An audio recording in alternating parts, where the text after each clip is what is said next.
Hey guys, welcome back to Rohi life style. Very good morning. So మనకి summer season వచ్చింది కదా. సమ్మర్లో మనకి మ్యాంగోస్ ఎంత ఫేమస్, అలాగే ఈ మల్లెపూలు కూడా అంతే ఫేమస్ అనమాట మనకి. సో సమ్మర్ సీజన్ అంటే మ్యాంగోస్తో పాటు మళ్ళీ అమ్మ ఇవేమో నిన్న తీసుకుందనమాట, బయట వచ్చినప్పుడు తీసుకున్నది పూలు. ఇవేమో మన చెట్టువి, మన గార్డెన్లో మనకి మల్లెపూ చెట్టు ఉంది, మీకు ఆ చెట్టు కూడా చూపిస్తాను. ఇది మన గార్డెన్లో వచ్చినవి. ఇవి సరిపోవు అని చెప్పి అమ్మ నిన్న ఇవి తీసుకుందనమాట, మల్లెపూలు బయట నుంచి.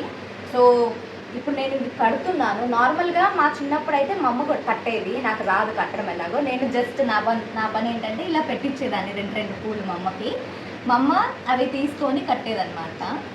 సో ఇప్పుడు నాకు అలవాటు అయిపోయింది, నేనే కడుతున్నాను అనమాట. సో మీకు ఎంతమందికి ఇలాంటి జ్ఞాపకాలు గుర్తున్నాయో నాకు కామెంట్ చేయండి.